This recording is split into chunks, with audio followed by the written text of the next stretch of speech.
총체에서 손 떼야죠, 국정원은. 저는 국정원이 그러니까 이렇게 생각을 해요. 우리가 안보를 튼튼하게 해야 한다. 특히나 이 지금 매우 중차대한 국면이거든요. 한반도의 이 안보 상황 자체가. 그래서 국정원의 기능이 강화돼야 된다는 점에 대해서는 100번 동의합니다. 저는 그 얘기에 대해서는 제가 뭐 야당이나 일부 좌파 세력이 얘기하는 건 결코 제가 동의할 수 없습니다. 다음에 이석기 사태에서 보여지듯이 그런 우리 내부의 어떤 혼란을 조장하려고 하거나 이 분열을 조장하려고 하는 세력에 대해서 단호하게 맞서야 하는 건 맞습니다. 근데 그거 말고 정치하면 큰일 납니다. 국정원이 어디다 대고서 최동욱이나 이런 소위 자식들 문제에 나와서 그래요. 근데 지금 최동욱 문제는 어디까지 와 있나 모르겠습니다. 지금 수사를 어디까지 했는지. 근데 저는 최동욱 총장의 뭐 혼외 자식 논란 그 자체도 문제겠지만, 야 이게 지금 어느 시대인데 그런데 국정원 이름이 나오고 그럽니까? 상상이나 되는 일입니까? 다음에 댓글도 제가 잘 모르겠습니다. 이제 우리가 뭐 지켜봐야 되지만, 다만 댓글 말고 이번 1년의 이 사태, 그러니까 어떤 사람을 간첩으로 모느냐 안 모느냐, 그 당사자 입장에 사람이 죽고 사는 문제잖아요. 간첩으로 올리면 죽는 거죠. 근데 여기에서 증거를, 그러니까 이런 문제는 정말 철두철미한 증거에 의해서 되는 건데, 간첩으로 지목해놓고 그 지목한 것을 정당화하기 위해서 증거를 조작했거나 조작한 것을 모르고 기소를 했거나 그것도 모르고 기소한 검찰이, 이 모든 게 말이 안 되는 거죠. 이거 있을 수 없는 일이에요. 이 문제는 모든 것을 양보하고서라도 반드시 바로잡아야 됩니다. 따라서 저는 국정원이 이 문제를 대충 뭉개고 넘어가려고 하는 건 있을 수 없다, 이렇게 생각합니다. 안 믿었죠. 어디 믿을 수가 있겠어요. 일단 뭐 수사 결과를 지켜보자 이런 입장이셨던데. 그러니까 저는 다른 게 아니라 이게 지금 처음에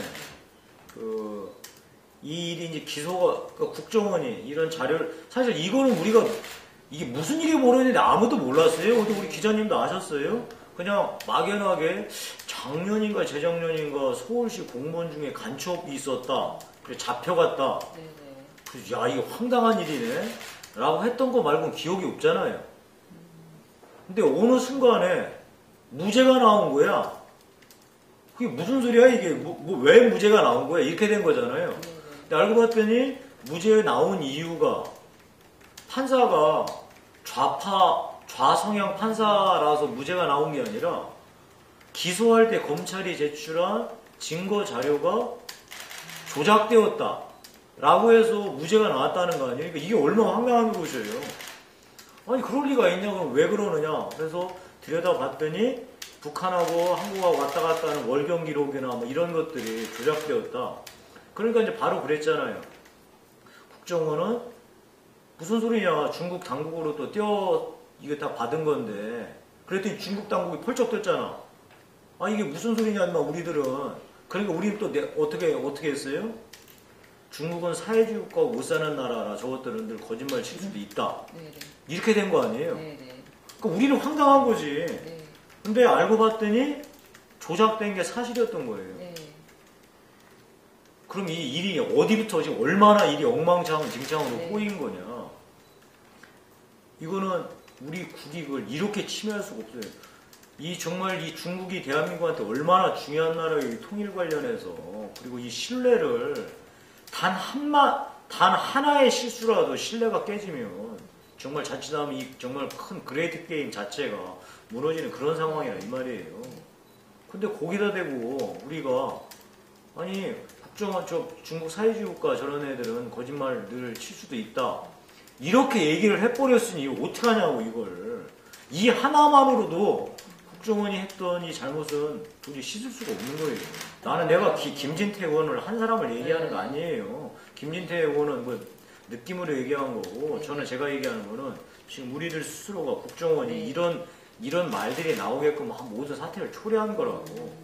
그러니까 지금 이제 국정원은 좌우당 간에 그 간첩으로 지목을 했고 그 지목하면서 내놨던 증거를 갖고서 기소를 한 거 아니겠어요? 네, 네. 그러니까 그 기소를 검찰이 유지하기 위해서 증거를 좀 확인했을 거 아니겠어요? 네. 확인해서 재판에 갔는데 판사가 조작되었다라고 얘기한 거 아니겠어요? 네, 네. 그러면은 검찰은 뭐가 되겠어요? 그리고 검찰이 그 일을 하는 거 뭐냐면 그래서 기소를 독점하는 거예요, 검찰이. 네. 다른 사람이 하는 게 아니고 기소. 이 자체도 심각한 문제가 생긴 거예요. 저렇게 실력 없는 검찰을 어떻게 믿겠어요? 근데 검찰은 항변하죠. 국정원이 설마 우리한테 거짓말 칠 거라고 생각도 못했다. 그렇게 얘기하는 검찰이 말이 되겠어요. 다음에 국정원은 또 뭐라 하느냐.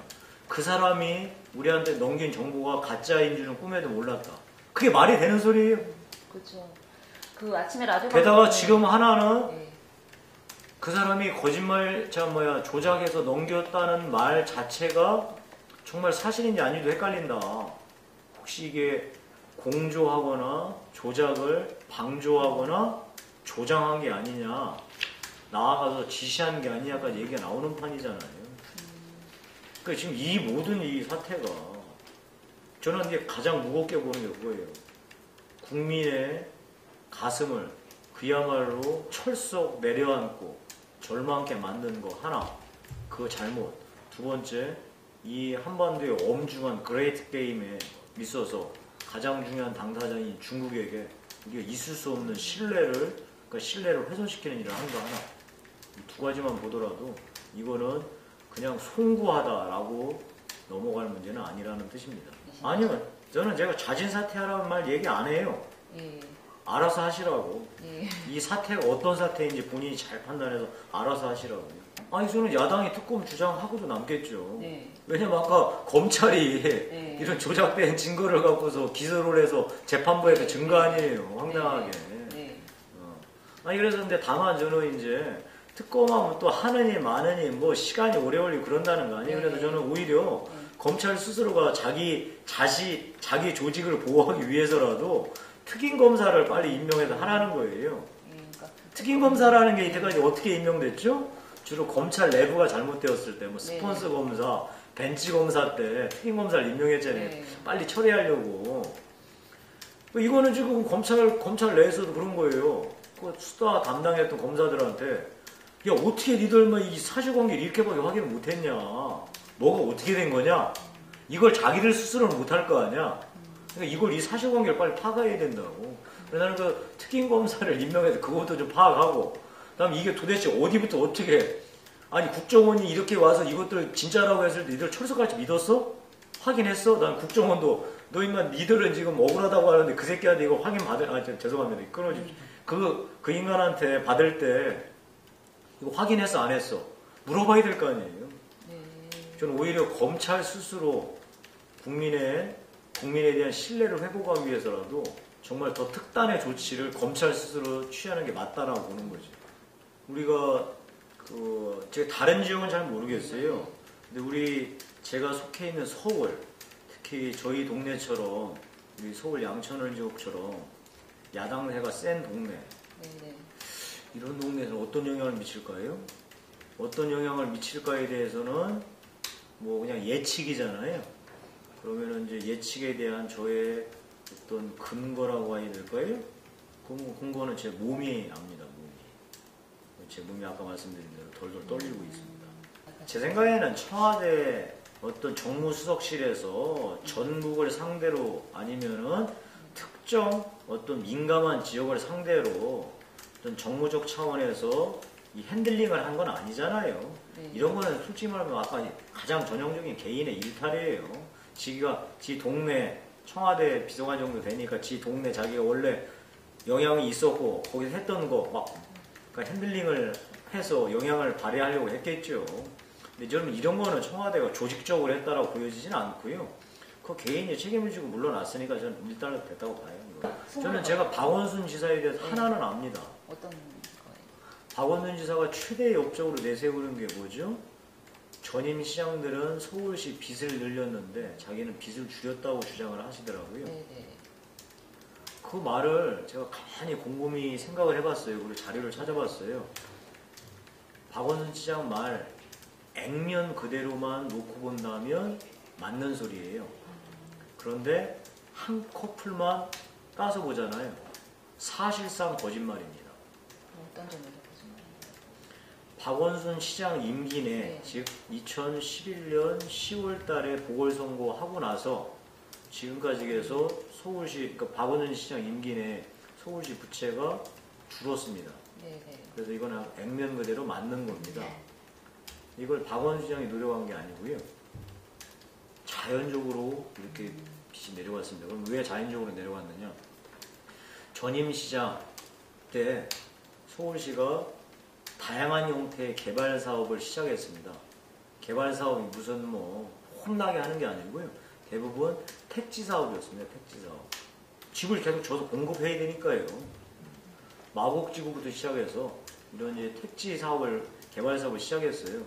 그렇게 하면은 돈이 들어갑니다. 즉 토지 보상을 해줘야 되니까요.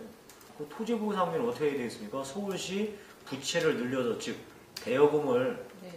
그러니까 소위 공채를 발행하든 대여를 해가서 돈을 토지 보상으로 줘야 돼요. 그러니까 당연히 부채가 늘죠. 근데 박원순 시장 임기 때는 지금 어떤 일이 벌어졌느냐? 거기에서 이제 분양을 한 거예요. 네네. 그러니까 분양 대금이 들어올 거 아니에요. 네. 그래서 빚이 내려간 거죠. 박원순 시장이 이렇게 말씀을 잘 하시더라고요. 자기는 전임 시장은 네네. 부채가 많이 부채를 늘렸는데 나는 부채를 내렸다. 네. 그래서 박원순 시장이 이제 이런 말씀을 하시니까 이거에 대해서 우리 새누리당 후보들은 잘 생각하셔서 대응을 하셔야 되겠죠. 저희가 서울 시민을 상대로 거짓말을 할 수는 없잖아요. 지금 딱 정확하게 한 달 전으로 돌아가 네. 볼까요? 한 달 전에 제 인터뷰, 네. 다른 매체에서 했던 인터뷰를 보시면은 금방 아실 텐데요. 제가 그랬습니다. 우리 한 달 전에 우리 새누리당이 네. 무언가 지금 체면에 걸린 것 같다. 네. 이 체면이라는 게 뭐냐면 선거 환경이 이렇게 좋지 않은데 왜들 이렇게 붕 떠서 이러느냐라고 제가 말씀을 드린 적이 있어요. 그 말은 뭐냐면 저쪽 상대방 야당이 민주당과 안철수 신당이 네. 계속 짜게져 있으면서 선거를 우리가 삼자구도로 치를 것이다 네. 라고 가정하면 안 된다. 저기는 어떤 수단과 방법을 가리지 않고서라도 합쳐질 것이다. 그래서 양자 대결 구도로 하면 우리가 어렵다 라고 하는 가정 아래 선거 전략을 짜고 우리의 마음 태세를 다져야 한다고 제가 계속 주장을 했어요. 그렇게 준비를 하다가 저쪽이 끝내 짜게져서 선거에 나오면 좋죠. 네. 그런데 짜게져서 나올 것이다 라고 상정하고서 전략을 짜고 마음가짐을 가지면 안 된다는 거예요. 제가 그렇게 그걸 얘기를 했었거든요. 근데 지금 하던 일 보니까 거짓말처럼 합쳤잖아요. 네. 합치니까 우리가 지금 당황하잖아요. 근데 여기서 그나마 지금 이제 광역은 네. 광역 단체장은 저희가 이제 당황하고 해서 긴장해가지고 막 와장창창 지금도 하고 있어요. 근데 기초 단체장은 또 기합이 쫙 빠져 있습니다. 왜냐하면 저쪽에서 기초 단체장은 공천 안 한다고 했잖아요. 그러니까 지금 이제 새누리당 우리 그 나가려고 하는 후보들이 난리가 났습니다. 이건 우리 새누리당 공천 못 받으면 무조건 된다. 이렇게 얘기들 지들 하고 있는 거예요. 근데 진짜 그렇지 새누리당 않습니다. 유리한 거 아닌가요? 그렇지 않을 겁니다. 기초는? 저쪽에서는 또 어떤 방식으로든 결국은 또 하게 될 겁니다. 만약에 이런 식으로 하면은 네, 네. 저기 호남 빼고는 민주당이 전몰일 텐데 네. 아니 그걸 그렇게 할까요? 뭐 특단의 대책을 또 할까요, 저쪽에서? 그렇지. 이번에도 또 이제 우리 기자분하고 내기를 해도 좋습니다. 저희가 작전을 짤 때, 네. 대비를 할 때, 저기는 어떻게 하더라도 무언가 자기들 후보의 표시를 하든 뭐를 하든 낼 것이다. 라고 가정을 하고 우리가 대책을 세우는 게 좋지 않겠어요. 그러다가 안 하면 좋고. 근데 저쪽은 끝내 저렇게 해서 모조리 대부분 모든 사람이 무소속으로 나간다. 야당 후보들은. 그 가정하에 우리가 선거를 준비하는 게 좋겠어요? 어떠실 것 같아요? 저는 당연히 저쪽은 어떻게 하더라도 하여튼 그 단일 후보 형태로 만들어낼 것이다 라고 하는 가정하에 우리가 준비하는 게 좋지 않을까 저는 싶습니다. 많은 분들이 안철수 의원에 대해서 속된 말로 비아냥거렸죠. 뭐. 그 전에는 아무것도 결정하지 못하는 사람, 다음에 늘 철수만 하는 사람, 뭐 이렇게 해서 비아냥거렸죠. 근데 저는 안철수가 무섭습니다. 어떤 점에서 보세요? 초권력 의지. 다음에 점점 결단의 크기와 속도가 빨라지고 있습니다. 간단치 않은 사람 같습니다. 그래서 저도 뭐 우리 많은 분들이 안철수 의원 비아냥거리고 이렇게 과소평가하는 대열에 저도 합류 못할 바는 아니에요. 왜냐면 저 양반도 많은 약속을 한 것을 뒤집었으니까요. 근데 그게 아니고 정치는 역시 결국은 길게 봐서는 결과를 어떻게 내느냐가 중요하거든요. 그 결과가 어떻게 나올지는 두고 봐야 되지 않겠습니까? 현재 제가 지켜본 안철수 의원은 그렇게 간단한 정치인은 아니다라고 하는 생각을 이제 갖고 있습니다. 그러니까 말 바꾸기다, 자기 소신 바꾸고 뭐 이런 게 아니라 좀 아무튼 자기 나름의 결단을 했다 뭐 이렇게 긍정적으로 평가하시는 건가요? 왜냐면 본인은 이 선거를 새누리당 이 박근혜 정부가 잘못하고 있기 때문에 2017년도에 정권을 교체하는 것도 중요하고 2016년도에 총선을 이기는 것도 중요하고 지금 2014년도 이 순간에도 유의미한 선거 결과를 내는 게 중요하다고 판단했기 때문에 민주당과 합당한 거 아니겠어요? 이 욕을 얻어먹으면서도. 그러니까 저는 그런 결단을 하는 사람은 간단치 않은 사람이라고 봅니다. 저도 싫어요. 저도 개인적으로 안철수 의원 솔직히 이제 그런 행태에 대해 잘 모르겠습니다. 근데 그거는 제가 모든 리더십이라는 게 다 독특한 양상을 띠죠. 뭐 예를 들어 우리가 3당 합당 때 김영삼 대통령하고 노태우 대통령, 김종필 그 당시 김영삼 저희 통일민주당 총재, 그다음에 노태우 대통령, 김종필 이제 총재 이 세 사람 밑에 실무 협상했던 각각 3인밖에 몰랐었어요. 근데 하여튼 결과적으로 이제 3당 합당을 해냈고 다음에 그 DJP 연합 1997년대 DJP 연합이요. 그 DJP 연합을 언론에 공개해서 공개 통합 논의하기 이전에 그 협상을 진행해줄 때도 누가 알았겠어요, 주변에? 많은 사람 몰랐겠죠. 뭐.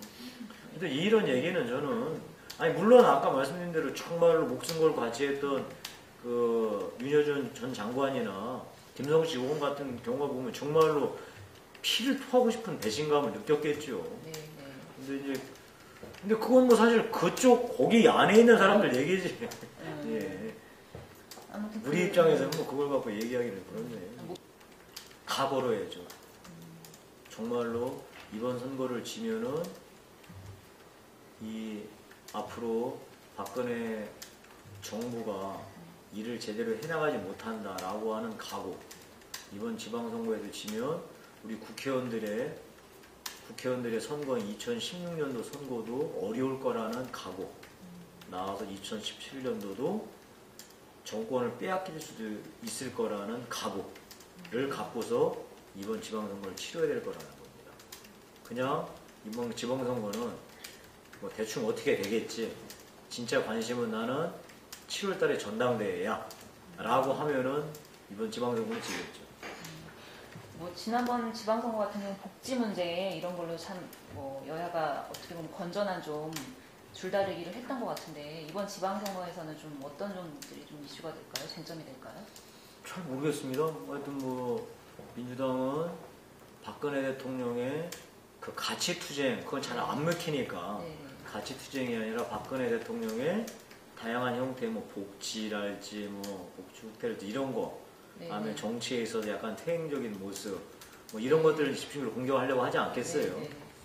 우리 새누리당은 박근혜 대통령이 일하려고 하는데 계속해서 대통령 선거 다시 치르자고 이런 얘기나 1년 내내 국민들 피곤하게 하지 않았느냐. 그야말로 국정 발목 세력이다라고 이제 이런 걸로 싸우려고 하겠죠. 그거 말고는 또 뭐 있을까요? 지금 국민들께서 뭐가 피곤하실라나? 국민들께서 새 모녀가 저렇게 자살해 맞아요. 버리니 기가 막히고 이런 거 가슴 아프니까 우리 지금 먹고 사는 거 안녕하냐? 우리가 지금 안녕하지 않은 것 같은데 도대체 지금 누구 얘기가 맞는 거냐? 그런 걸 지켜보고 계실 것 같아요. 국민들께서 덮어놓고 복지 막 준다고 하는 건 믿지 않으실 거예요. 다만 그렇지만 최소한 우리가 지금 안녕한지에 대해서 대안이 되는 사람을 뽑아내려고 하지 않으시겠어요. 하여튼 국민들은 언제나 현명하다라는 이런 기본 그 전제를 두고서 국민의 마음을 얻는 이 경쟁을 해야 되겠죠.